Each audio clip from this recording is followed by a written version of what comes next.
Hello champions and future champions. Hello Chessmood family. Mikhail Gabuzyan is here with you and we are beginning our daily lesson.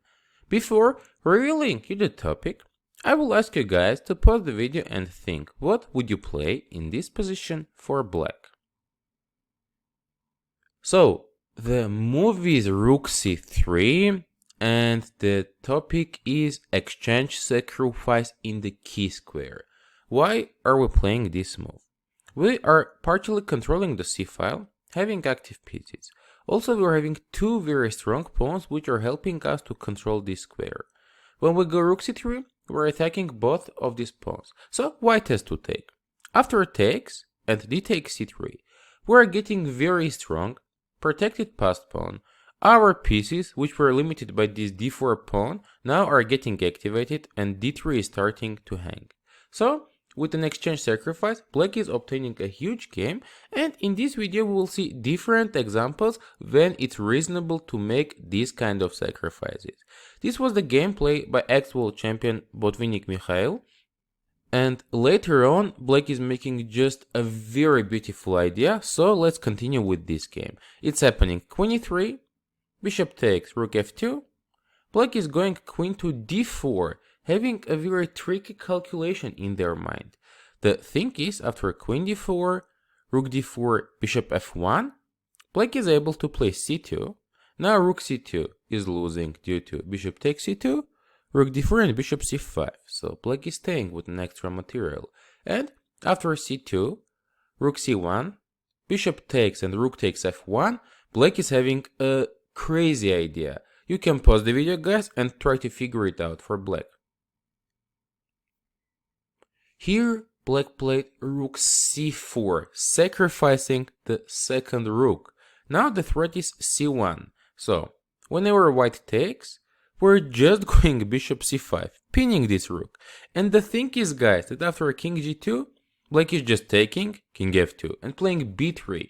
And suddenly, b2 move is just unstoppable. Next we're gonna be playing b2 and promote the queen. So because of this, black is winning with beautiful rook c4 move, and this game began with this rook c3 interesting idea with a reasonable exchange sacrifice in the key square. Let's go ahead now to see the next position. Here we have a structure similar to the previous one with this whole on c6. It's white to move, guys, and there is even no need to ask you thinking for a move, since rook c6 now is very much obvious. White is going there. Now if black takes with the knight, we're just taking and both of these pieces are hanging, so it's not the case. Black has to take with the bishop, otherwise these pawns are gonna be under attack. D takes c6, knight c5. Usually we're not trying to have our pieces at the edge of the board, so we will be taking with this knight. But the thing is, whenever we're taking with another knight, this guy is making a huge pressure on this pawn. And for this reason now, black cannot be taking with the d pawn, since we're going to take and take knight b6. With these two passed pawns and c7 threat, white will be winning very easily. For this reason, after knight dc5, black is taking b takes c5. And now we're just winning with b6. Black can't be taking on c6 because queen d5 check is winning the knight.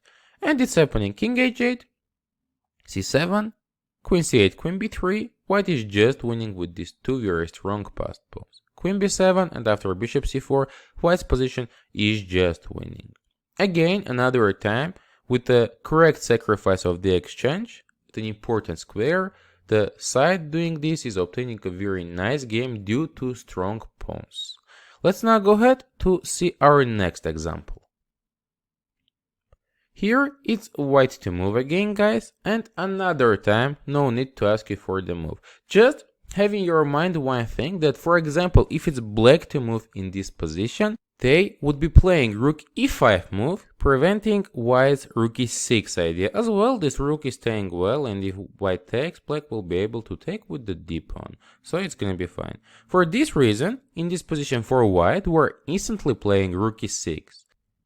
If black now is trying to ignore this rook, it's gonna be attacking all the pawns. We will be able to increase the pressure through the e-file with some queen e2 moves in future, so black has to take.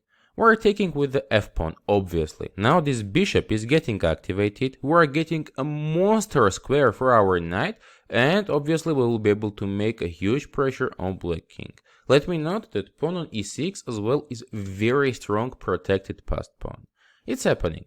Rook f8, knight f5, king h8, and instead of taking on h6, white is now bringing the queen, playing queen e2. The threat is e7 as well, some kind of queen h5. Black plays now g4, but e7 is just decisive. Since after rook e8, now we're having queen e6.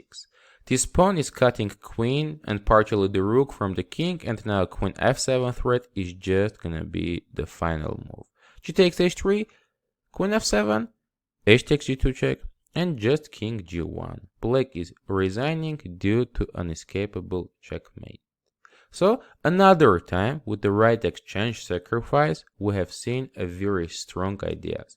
This is a very strong tool, guys, and you can be trying to evaluate the outcomes of this kind of sacrifices and use it in your games. Let's now go ahead when you will get test position for this topic. Here it's black to move. This is going to be your homework for this video lesson.